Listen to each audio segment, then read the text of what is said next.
Neil, can you tell us how things have been since the weekend, and in terms of it was euphoria after the game, maybe to bring the players back down to earth a little bit? No, I wouldn't say bring them back down to earth. Don't get too carried away when we win. Try not to get too down when we lose. So it was a nice feeling, obviously, for the players. First home victory. It was really important. Keeping a clean sheet, scoring a few goals. So that was, brilliant day for the supporters. But we were in Sunday, got absolutely soaked Sunday morning training. We've had a couple of days preparing for, a really exciting game to look forward to. But it's back to work. Try and keep improving on, even from Saturday. We are still aspects of our game that we can improve on massively. How big a test is this then that you're going to face against Yeah. a team who've been going well Yeah. up until the weekend? They've been going well domestically. Yeah, no, it's a real test. You watch the game that they played at the weekend, and 9 times out of 10 they win that game. They were the dominant team. They should have won the game, and so we're not fooled by that defeat. They're a strong team, very successful in their league, and not so long ago through Manchester United, and so we know the task we've got in front of us. But we're off the back of a good win away in Europe as well, and we're at home, so we have to use that to our advantage. In terms of the standard of Cypriot football, is there anything you can gauge it with, compare it with? No, I just know from watching them they've got some good players. I know they've got some really exciting attacking players. They like to dominate the ball, and if you look at some of the background of some of the players, where they've been and what they've done and what they've achieved, then we give full respect to who they are. But we always concentrate on us, particularly me coming in at this moment in time. How do we improve? How do we get better? Respect the opponent, but come Thursday night it'll be down to work, and it's about us, how we play. Finally for me then, in terms of trying to progress through this inaugural new type of competition, what do you think is going to be required in terms of points to at least stay in the competition? Good question. I don't know. We've been trying to work it out ourselves, and we had a conversation about it the other day, and look, you can only take one game at a time. We've 3 points on the board, and we've got 2 home games to come, and if we can pick up more points, then we're in a strong position, and that's our aim, to try and go as far as we can in this competition. I assume European football was one of the major attractions of this job. It's a chance to put yourself against kind of different cultures, different managers, different styles. Yeah, 100%, yeah, definitely. I've had experience of that before, but that was, at youth level. Been very fortunate to travel all over the world, playing in, competitions, Uefa Youth League, again, obviously under 19 level, but still, it's all relative. I still like the experience of playing against teams from all over the world, and how they play the game differently, how rules are interpreted differently, even just the way sometimes people behave and react to certain things.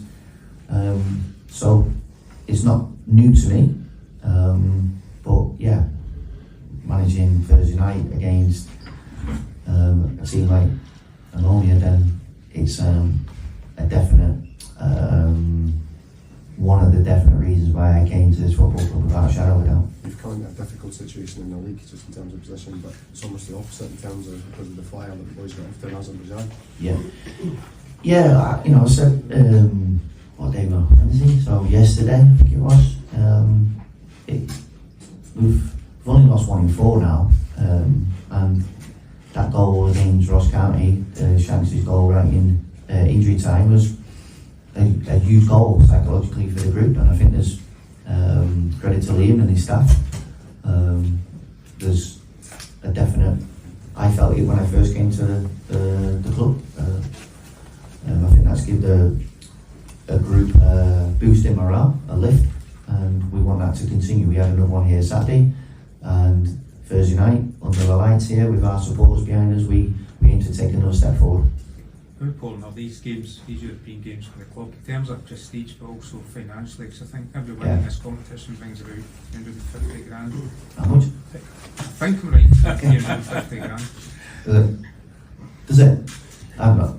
Well, if it does, fantastic, of course. But if you're successful, then you get the rewards off the back of that. But that only comes through hard work and preparing properly and playing well, and if then the club benefits off the back of that, then fantastic. In terms of prestige as well, though. Yeah, of course. Yeah, Hearts. We want to be a club that's in Europe and competing against the best, and just you see today and how the ground's being prepared, and there's something different about being in Europe. It feels different, and there's a special feeling about it. So I'm sure the supporters are excited by it, and other than the last game, travelling away in numbers, there's no better feeling than travelling away and supporting your team in Europe and having a good time. So we aim to give more days and nights to our supporters in the future. What have you learned from the team from seeing the game on Saturday? That they're really receptive to the work that we've been doing with them, open-minded. I've been really encouraged by their character, the personality we've got in the group. But I also know there's lots of work to be done and lots of improvements to be made. And that's my job, that's where I come in, to help the players understand why we're doing things in possession, out of possession. But there was really encouraging signs from Saturday's game. What does the week look like in terms of the build up? Because it's quite a hectic schedule now. I think it's midweek for the next 2 or 3. How is that going to look? Yeah, we've prepared for the last couple of days for this game, straight off the back of Thursday's game. Then we'll be concentrating on the game on Sunday. So again, another 2 days of training, and then we go again. And we were actually going through the schedule yesterday for what it's going to look like in the future. Sometimes you have to adapt and be flexible, because you have to take into account not just the physical loading or how the players are feeling physically, but also the emotional aspect. But again, I think because of my time from Liverpool when the under-21s were playing Premier League Cup, Premier League International Cup, UEFA Youth League, the League, we were in loads of competitions. We did that on purpose because we wanted the boys to replicate what it would look like if they ever got a chance to go out on loan and play 40, 50, 60 games. And in the Championship it's very similar. So I'd like to think that managing a group, a squad of players and a staff for a busy period is something that I'm good at. We'll see. And what do you expect from Omonia in terms of their style? Do you expect them to come here and attack, or maybe sit in? They like to have the ball.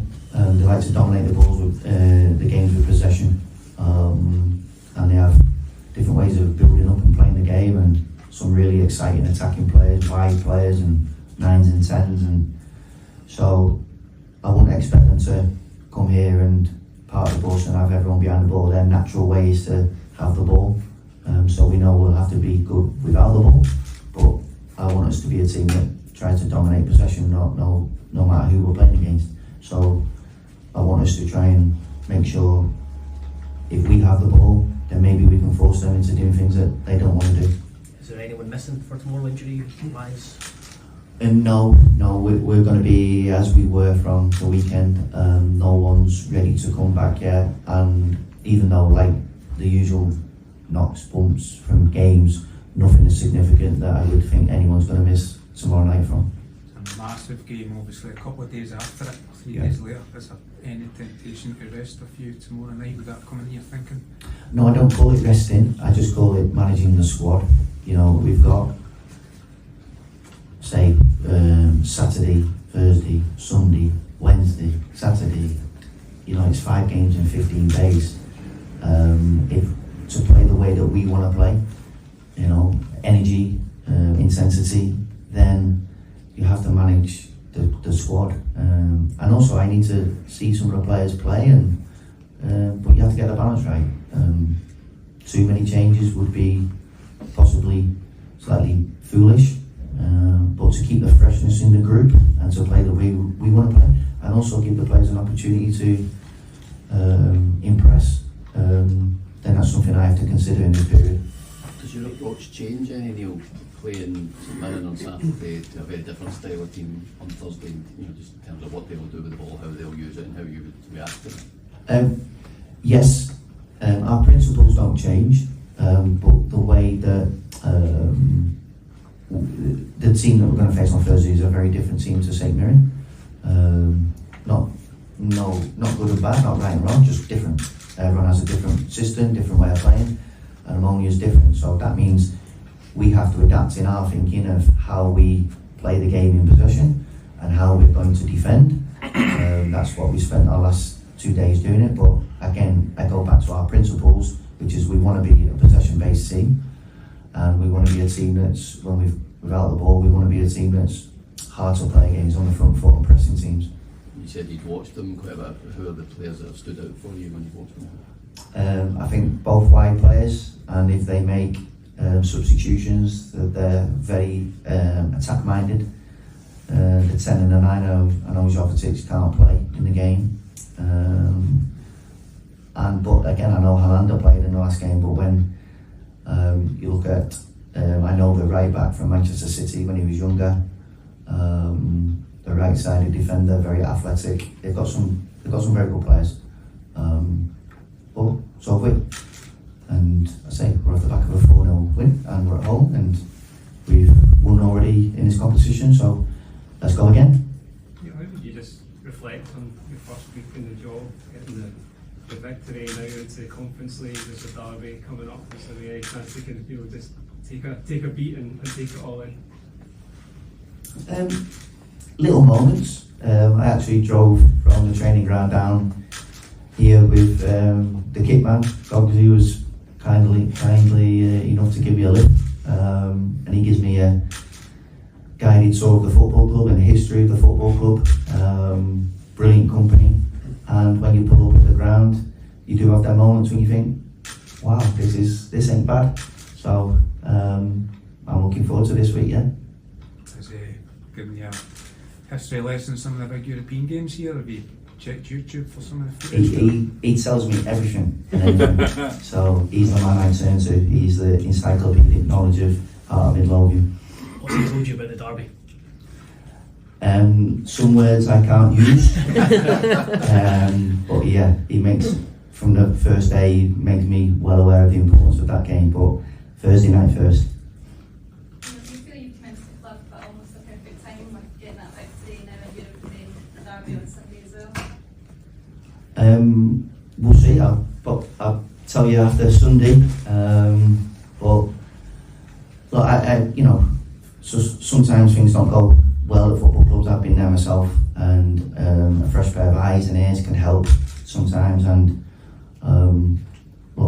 I can only control what I can control, and that is helping the players to improve on the training pitch, individually, collectively. How do we want to play, in possession, out of possession, and we just have to keep working at it constantly, and always looking to improve. And if we do that and we play a certain way, then I'm confident that off the back of that, performances will be there and results will follow.